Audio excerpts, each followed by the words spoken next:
Which is not an example of processing device.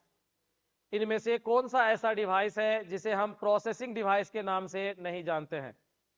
Option A keyboard, B processor, C SMPS और D both B and C. आप अपना सही answer अगले 10 second में comment box के अंदर दे सकते हैं। आप अपना सही आंसर कमेंट में अवश्य दें।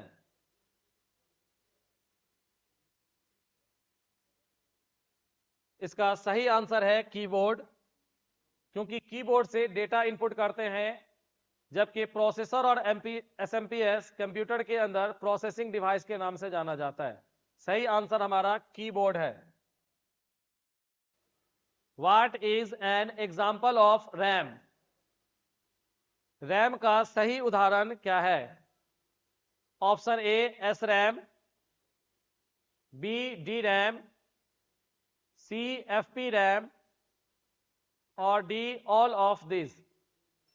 आपको इसका आंसर कमेंट बॉक्स में अगले 10 सेकंड में देना है।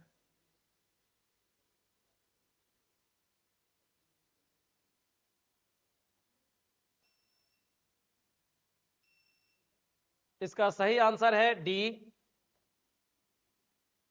क्योंकि एस रैम भी एक प्रकार का रैम है जिसे स्टैटिक रैंडम एक्सेस मेमोरी के नाम से जानते हैं। डी रैम को डायनामिक रैंडम एक्सेस मेमोरी बोलते हैं, यानी डी रैम को डायनामिक रैम भी कह सकते हैं, और एफ पी रैम को फास्ट पेज रैम के नाम से भी जानते हैं, यानी fast page random access memory. तो ये तीनों के तीनों रैम के ही उदाहरण हैं, रैम के टाइप हैं। इस कारण से हमारा सही आंसर होगा all of this. D answer हमारा सही है। What is use of RAM? हमारे कंप्यूटर में रैम का क्या प्रयोग है?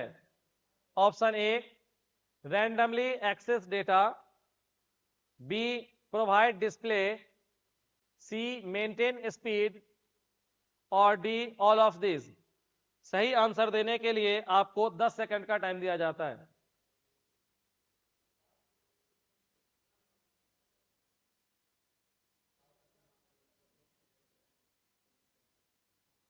इसका सही आंसर है ऑल ऑफ दिस, क्योंकि रैम का काम रैंडमली डाटा एक्सेस करना, डिस्प्ले पर इंफॉर्मेशन देना और कंप्यूटर के स्पीड को मेंटेन करना होता है। सही आंसर है डी ऑल ऑफ दिस।